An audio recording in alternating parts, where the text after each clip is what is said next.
अगर आप किसी भी गवर्नमेंट एग्जाम की प्रिपरेशन कर रहे हैं तो आज का ये 25 इंपॉर्टेंट एमसीक्यू आपके लिए ही टारगेट किया गया। और साथ ही साथ वीडियो के एंड में मैंने 5 से 7 क्वेश्चन ऐसे रखे हैं जहां पर डेफिनेटली कुछ लोग गलती करते हैं और इस छोटे से गलती की वजह से एग्जाम में नंबर कट जाता है। तो ज़्यादा समय ना लेते हुए चलिए डायरेक्ट बढ़ते हैं वीडियो के पहले प्रश्न पर। और पहला प्रश्न आपके स्क्रीन पर देखिए क्या कह रहा है कि डेनमार्क के प्रधानमंत्री के रूप में, ध्यान दीजिएगा कि डेनमार्क के प्रधानमंत्री के रूप में लगातार तीसरी बार नियुक्त होने वाले नेता से संबंधित निम्नलिखित कथनों पर विचार कीजिए। 4 ऑप्शन दिए गए, ऑप्शन पर नजर डालिए और सही आंसर गेस करिए। तो ध्यान दीजिएगा यहाँ पर हमारा सही आंसर क्या बनेगा। अगर हम सही आंसर की बात करें तो यहाँ पर राइट आंसर हमारा बन जाता है जो कि ऑप्शन ए। देखो ऑप्शन ए मैंने कि कह सकते हैं मेटे फ्रेडरिक्सन जो है लगातार तीसरी बार डेनमार्क के प्रधानमंत्री बनी है। ऑप्शन ए को यहाँ पर टिक करेंगे। साथ ही साथ इसके अलावा यहाँ पर देख सकते हैं मैंने एक्सप्लेनेशन में कुछ पॉइंट लगा रखा है कि यह उनकी अंतर्राष्ट्रीय स्तर पर एक बड़ी राजनीतिक उपलब्धि है। और विकल्प बी की जब बात करें यानी बांग्लादेश क्रिकेट बोर्ड का नया अध्यक्ष किसे चुना गया, तो यहाँ पर लिखा गया कि तमीम जो इकबाल है, ठीक है, इकबाल यानी इकबॉल किस में होता है, मतलब सिंपल सा आप जानते हैं एक बॉल, सबसे पहले माइंड में क्या आएगा क्रिकेट, बॉल और भी खेलों में होता है लेकिन सबसे पहले माइंड में हमारा क्या आएगा क्रिकेट। तो यहाँ पर ध्यान रखिएगा बांग्लादेश क्रिकेट बोर्ड का नया अध्यक्ष बनाया गया तमीम इकबाल। और वहीं पर अगर विकल्प सी की बात करें तो सोको इशिकावा से संबंधित है जो कि भारत के यूएन वीमेन की मतलब भारत में यूएन वीमेन की प्रतिनिधि बनाई गई हैं। तो ये इंपॉर्टेंट रहेगा। फिलहाल करेक्ट आंसर ऑप्शन ए है। चलिए इसके बाद सेकंड क्वेश्चन देखिए। और तमीम इकबाल को हाल ही में किस संस्था या फिर पद की जिम्मेदारी सौंपी गई है, तो इसका सही आंसर आप गेस करिए। 5 से 7 सेकंड का समय मिलेगा, आप उसी में आंसर अपना गेस कर सकते हो। तो तमीम इकबाल का संबंध हो जाता है बांग्लादेश क्रिकेट बोर्ड के अध्यक्ष के रूप में। तो यहाँ पर हमारा बी बिल्कुल सही आंसर बनेगा। इसके बाद नेक्स्ट सवाल आता है कि भारत में यूएन वीमेन की नई प्रतिनिधि के रूप में किससे नियुक्त किया गया। फर्स्ट क्वेश्चन में ही आपको 2-3 सवाल बता दिए गए थे, सही आंसर गेस करिए। और लास्ट में कमेंट करके ज़रूर बताइएगा कितना आपने सही किया, क्योंकि वो ज़्यादा मायने रखता है।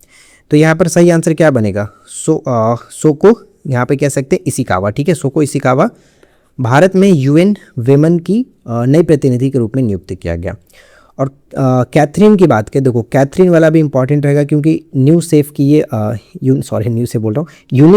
ये अध्यक्ष बनाई गई हैं, तो ये भी इंपॉर्टेंट हो जाता है। नेक्स्ट सवाल आता है कि कैम्ब्रिज डिक्शनरी द्वारा घोषित वर्ड ऑफ द ईयर के संबंध में कौन सा विकल्प सही है। कैम्ब्रिज डिक्शनरी, देखो कैम्ब्रिज ब्रिज मतलब अगर देखा जाए सिंपल से याद रखने के फॉर्मेट में, तो हम जानते हैं कि अगर समाज में रहना है तो एक तरह से ब्रिज बना करके रहना पड़ता है, मतलब बंधन में रहना पड़ता है, सभी लोगों से मिलजुल कर रहना पड़ता है ब्रिज के रूप में। तो पैरासोशल, सोशल यानी सामाजिक, इस तरह से याद रख सकते हो। पैरासोशल 2025 का था, 24 का मैनिफेस्ट था। तो राइट आंसर क्या बन जाएगा, ऑप्शन ए। उम्मीद करते हैं आपने यहाँ तक कोई दिक्कत नहीं किया होगा। और इसके बाद के जो 5 प्रश्न है वो आपके पेपर में डेफिनेटली पूछा जाएगा, तो अच्छे से याद रखिएगा। अच्छा, इसके बाद आगे बढ़ने से पहले मैं आपको बता दूं, जैसे कि रेज जो आप देख रहे हैं, रेज बैट जो है, जैसे कि अगर रेज को मैं रेट लिख दूं, रैट, ठीक है, और इसको मैं ऑक्सफोर्ड को OX लिखें, मतलब ये बैल हो गया और ये चूहा हो गया, मतलब बैल चूहा इस तरह से देख सकते हो, याद रख सकते हो। ऑक्सफोर्ड यूनिवर्सिटी के द्वारा जो वर्ड ऑफ द ईयर बनाया गया था रेज बैट 2025 का था। वेब कोडिंग की बात करें तो कॉलिन डिक्शनरी के द्वारा बनाया गया, और स्लोप जो है वो मरियम डिक्शनरी के द्वारा। तो ये चारों याद रखिएगा, आगे प्रश्न देखने को मिलेगा। चलिए इसके बाद अगला सवाल क्या कह रहा है, नेक्स्ट ये कह रहा है कि लॉरा वर्जीनिया के संदर्भ में निम्नलिखित में से कौन सा कथन सही है। लॉरा वर्जीनिया याद आपने किया होगा, बताइए। तो लॉरा वर्जीनिया का नाम किससे जुड़ा है, तो कह सकते हैं ये कोस्टा रिका, ठीक है, कोस्टा रिका की दूसरी महिला राष्ट्रपति बनी हुई हैं। ऑप्शन बी आपने डेफिनेटली सही किया होगा, ऑप्शन बी करेक्ट है, ठीक है। PDF जो है वो आपको हमारे टेलीग्राम पर मिल जाता है, तो टेलीग्राम ज्वाइन करके रखिए, सारा PDF अब तक दिया जा चुका है। नेक्स्ट सवाल पे आते हैं। इराक के नए प्रधानमंत्री के रूप में इनमें से किसे नियुक्त किया गया है। इराक जब भी आए तो यहाँ पर अली फली याद रख लेना, अली फली इराक, ठीक है, अली फली याद रखोगे, अली फली कादिम अल जैदी, बस अली फली याद रख लीजिए, इतना से काम हो जाएगा इराक, ऑप्शन सी। देखो छोटा छोटा जो पॉइंट बता रहा हूँ उसको ध्यान में रखोगे तो जब भी आप MCQ लगाओगे तो कोई दिक्कत नहीं होगा, माइंड में सारी चीज़ें चलेंगे। इसके बाद देखो यहाँ पर एक पॉइंट और हमने ऐड कर रखा है, जैसे कि जो डिल्मा रूसेफ है, ये इंपॉर्टेंट रहेगा। मैंने यहाँ पर लिखा है कि ब्रिक्स बैंक के अध्यक्ष के रूप में डिल्मा रूसेफ को चुना गया। ये महत्वपूर्ण रहेगा, इसलिए मैंने इसके बारे में बता दिया। अगला सवाल क्या कह रहा है कि प्रसिद्ध तकनीकी कंपनी एप्पल के नए सीईओ के रूप में किसे चुना गया।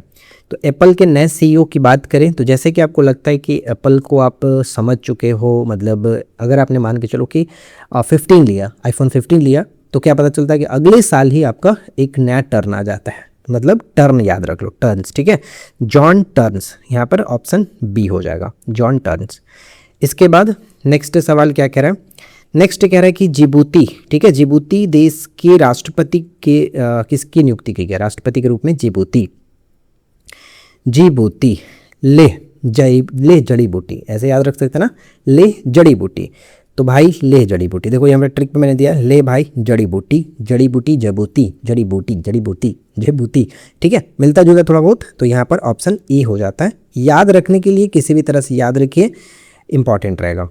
चलिए इसके बाद नेक्स्ट सवाल पे आते हैं, और अगला देखिए, नेपाल के नए प्रधान न्यायाधीश के रूप में किसने शपथ ली है। नेपाल के नए प्रधान न्यायाधीश के रूप में किसने शपथ ली है, तो यहाँ पर हम कह सकते हैं डॉक्टर मनोज कुमार शर्मा, डॉक्टर मनोज कुमार शर्मा, ठीक है। देखो यहाँ पर लिखा गया नेपाल के नए प्रधान न्यायाधीश के रूप में डॉक्टर मनोज कुमार शर्मा की नियुक्ति की गई है। वह नेपाल के शीर्ष न्यायपालिका के प्रमुख के रूप में कानूनी सुधार और संवैधानिक व्यवस्था का दायित्व संभालेंगे। इसके बाद नेक्स्ट सवाल बनता है हमारा, क्या कह रहा है कि अंतर्राष्ट्रीय नियुक्ति के संबंध में असत्य बताना है। ध्यान से देखिए, असत्य क्या है वो देखना है, जिसमें पहला आता है कि पीटर मैंग्यार को हंगरी का प्रधानमंत्री नियुक्त किया गया, ये पॉइंट सही है। और नेक्स्ट कह रहा है कि रुमेन रादेव को बुल्गारिया का नया प्रधानमंत्री बनाया गया, ये भी सही होगा। इसके बाद रूबी कुमारी ठाकुर को 26 वर्ष की आयु में नेपाल के सबसे युवा डिप्टी स्पीकर बनी है, ये भी सही होगा। तो जाहिर सी बात है कि ऑप्शन डी गलत है। डॉक्टर मनोज कुमार शर्मा को नेपाल का नया प्रधानमंत्री, ये गलत है, क्योंकि हमने जस्ट अभी देखा कि नेपाल का नया जो कि प्रधान न्यायाधीश बनाया गया इनको, मनोज कुमार शर्मा को, तो ये पॉइंट गलत, और ऑप्शन डी को टिक कर सकते हैं। राइट, समझ में आ रहा है, सारा चीज़ यहाँ पर लिखा गया, आप आराम से पढ़ लेना। इसके बाद नेक्स्ट जो प्रश्न कह रहा है कि जोस एंटोनियो कॉस्ट को निम्नलिखित में से किस देश का नया राष्ट्रपति बनाया गया। देखो, अगर नाम को थोड़ा सा ध्यान से पढ़ेंगे और कुछ ट्रिक लगाएंगे तो एक सिंपल सा मुझे ये बनेगा कि जोस एंटोनियो कॉस्ट, कास्ट काट, ठीक है, मतलब जोस के साथ चिल्ली जो होता है, चिल्ली मतलब मिर्ची, मिर्ची जब काटते हैं तो क्या हुआ, मिर्ची चिल्ली को जोश से काट मतलब जुनून जोश होता है ना, उसको काट, इस तरह से काट, सिंपल सा याद रख सकते हो। जोस एंटोनियो कास्ट का संबंध चिल्ली से होगा, चिल्ली के ये नए राष्ट्रपति हैं। चिल्ली की राजधानी किनको पता है, फटाफट कमेंट करके बताइए, देखते हैं यहाँ पर कितने लोग टिके हुए हैं। अब इसके बाद आने वाले जो 4 सवाल हैं वो आपके लिए बहुत ज़्यादा महत्वपूर्ण है, तो आराम से चारों को देखिए और बताइए सही क्या होगा। अंतर्राष्ट्रीय पैरालंपिक समिति के अध्यक्ष के पद पर किसे चुना गया। पैरालंपिक समिति कह रहा है तो समिति में बहुत सारे पर्सन्स होते हैं, तो याद रख लीजिए एंड्रूज पर्सन, ब्राज़ील कहेंगे एंड्रूज पर्सन, राइट। अच्छा, इसके बाद अगला सवाल का आंसर दीजिए कि ऑक्सफोर्ड डिक्शनरी द्वारा चुने गए वर्ड ऑफ द ईयर का सही युग्म क्या है। तो जैसा कि अभी मैंने आपको पीछे बताया था, चारों डिक्शनरी का नाम बताया था कि कौन सा वर्ड कौन से ईयर का है, किसका है, तो आप फटाफट इसका सही आंसर गेस कर लो। क्या होगा ऑक्सफोर्ड डिक्शनरी का, आपने क्या बताया, मैंने बताया था ऑक्स मतलब बैल, और इसको हमने रैट से याद करा दिया था कि बैल और चूहा, इस तरह से जो दोनों जानवर वाला, तो रेज बैट हमने याद कराया था। तो यहाँ पर हो जाएगा 2024 का ब्रेन रॉट और 25 वाला रेज बैट, ऑप्शन बी बिल्कुल सही आंसर निकल के आ जाता है। ठीक है, कहाँ कोई दिक्कत नहीं। उसी तरह से यहाँ पर पैरासोशल हमने क्या देखा था, ये कैम्ब्रिज डिक्शनरी का ब्रिज, सोशल समाज में ब्रिज का काम मतलब सोशल हो गया। वाइब कोडिंग कॉलिन डिक्शनरी के द्वारा, और जो स्लोप है ये आपका हो जाएगा मरियम डिक्शनरी के द्वारा। ठीक है, अच्छा, इसके बाद नेक्स्ट सवाल क्या कह रहा है, ध्यान से देखिए कि मिस्र के खालिद एल अनानी को किस अंतर्राष्ट्रीय संस्था का महानिर्देशक बनाया गया। नानी जो है वो क्या कहेंगे, सिंपल सा कह सकते हैं यूनेस्को गई, नानी जो है यूनेस्को गई, याद रखने में कोई दिक्कत नहीं होगा, यूनेस्को गई, नानी यूनेस्को गई। ठीक है, नानी से याद रख सकेंगे यूनेस्को, तो यहाँ पे राइट आंसर क्या बनेगा, ऑप्शन ए। अब तक जितना भी बताया होगा उसमें से आपका 80% तो याद हो ही गया होगा। नेक्स्ट क्या कह रहा है कि रोमन कैथोलिक चर्च के नए पोप यानी पोप लियो जो 14 है के रूप में किसे नियुक्त किया गया? पोप लियो 14 के रूप में किसे नियुक्त किया गया? तो यहाँ पे क्या बनेगा सही आंसर? ऑप्शन किसे टिक करेंगे बताइए फटाफट? ऑप्शन बी होगा। ठीक है, Robert Francis Prevost. Robert Francis Prevost यहाँ पर कह सकते हैं, पोप प्रीवोस्ट दोनों एक दूसरे से मिलता जुलता। ठीक है, तो ऑप्शन बी हो गया। नेक्स्ट अगला सवाल क्या कह रहे हैं? नेक्स्ट कह रहे हैं कि जर्मनी की पूर्व विदेश मंत्री एनालेना बैरबॉक, ठीक है, एनालेना बैरबॉक को किस पद पर चुना गया? तो बैरबॉक यहाँ पर कह सकते हैं, जैसे कि आप पहले क्या देखते हैं, फनी वे में याद करा देता हूँ, देखो याद रहेगा क्या होता है कि अली बाबा का 40 चोर आपने जानते थे। ठीक है, अली बाबा का 40 चोर, तो यहाँ पे 80 है, तो 80 बुड़बक याद रख लो। बुड़बक यानी बैरबॉक, बुड़बक बैरबॉक।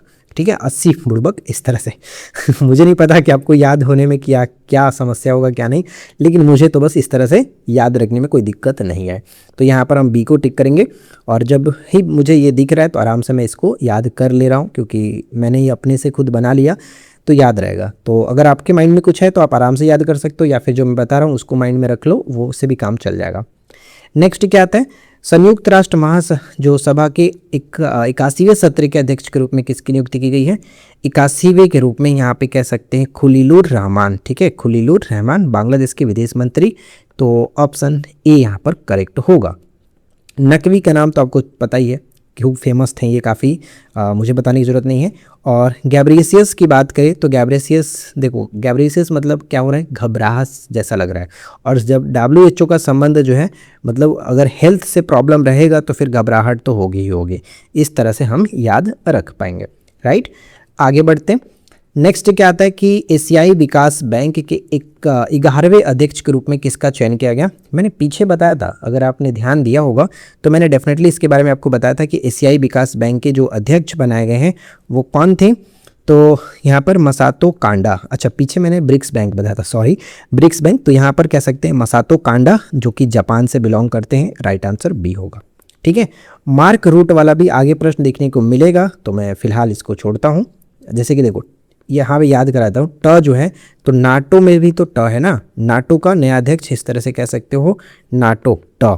राइट, देखो ये सारी चीज़ें जो कि यहाँ पर आपको देखने को मिल जाएगा। मार्क रूट वाला पॉइंट जो है ये देखो, नाटो के नए अध्यक्ष, ट हमने याद करते समय लिख दिया था। चलिए इसके बाद नेक्स्ट क्या आता है? नेक्स्ट कह रहा है कि नाटो के नए महासचिव के रूप में किसकी नियुक्ति की गई है? देखो महासचिव, यहाँ पर नाटो आ गया तो ट से ट याद रख लो, तो यहाँ पे कह सकते, अब देखो ट इसमें भी है, बिल पुटले ये मत याद रखना, मार्क रूटे याद रखना है। ठीक है, मार्क रूटे, तो यहाँ पे कह सकते हैं ऑप्शन हमारा ए बिल्कुल सही आंसर बनेगा। मार्क रूटे नीदरलैंड के ये पूर्व प्रधानमंत्री थे। चलिए इसके बाद नेक्स्ट सवाल क्या बनता है कि ब्रिक्स बैंक जो है, ब्रिक्स बैंक की अध्यक्षता किसके पास है? तो ये पीछे मैंने बताया था, इसके बारे में हमने बात किया हुआ था, तो फटाफट कमेंट करके बता दीजिए इसका सही आंसर क्या होगा, और हमें ये भी पता चलेगा कि देखते हैं कितने लोग यहाँ पर वीडियो को देख रहे हैं।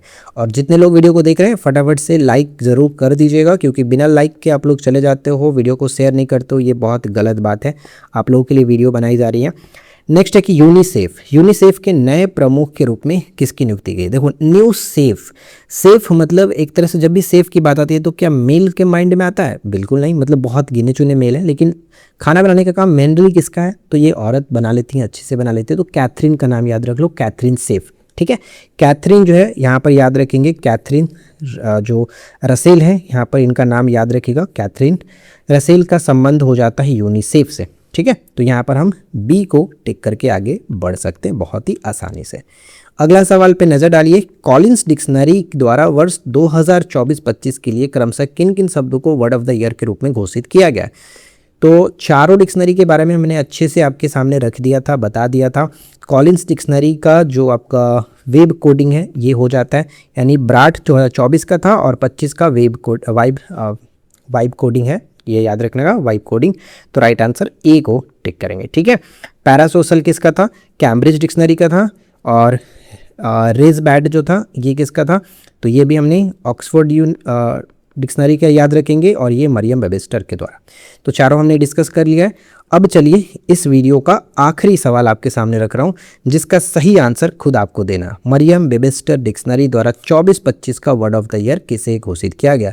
अब मुझे नहीं लगता कि इसमें दिक्कत होगी आपको। चारों का चारों नाम यहाँ पर दिया गया और फटाफट आप कमेंट करके बताइएगा इसका सही आंसर क्या होगा। तो उम्मीद करता हूँ यहाँ तक कोई दिक्कत नहीं होगा और ये टॉपिक हमारा जो अंतर्राष्ट्रीय नियुक्तियाँ थी वो कंप्लीट होता है। इसके बाद अब हम आपको देते हैं नेक्स्ट जो कि होमवर्क, और नेक्स्ट होमवर्क रहने वाला है होमवर्क अगला टॉपिक पेज नंबर 10 का सेकेंड कॉलम। सेकेंड कॉलम का मतलब जैसे कि फर्स्ट कॉलम हमने दिया था आपको, टॉपिक 6 था अंतर्राष्ट्रीय नियुक्ति, ये हमने फर्स्ट कॉलम देखा। सेकंड कॉलम में आपका ये है कि 2025-26 में भारत और विश्व के प्रमुख पदों पर नियुक्त होने वाली जो महिलाएं हैं वो आपको सारा कुछ अच्छे से याद करके आना है और इस पर हम MCQ देखेंगे। ज़्यादा से ज़्यादा दूंगा तो एक बार में याद नहीं हो पाएगा और आप जल्दबाजी में चीज़ों को पढ़ेंगे और याद रहने से रहा, इसलिए हम कम कम चीज़ों को दे करके हो सकता है ज़्यादा से ज़्यादा याद कराने की कोशिश कर रहे हैं। तो ये थोड़ा याद रखेगा, विभिन्न पदों पर होने वाली जो महिलाएं हैं ये पढ़ करके आना है। राइट, वीडियो कैसा लगा नीचे कमेंट करके जरूर बताइएगा। मिलते हैं नेक्स्ट क्लास में। Thanks for watching, keep learning, have a good day.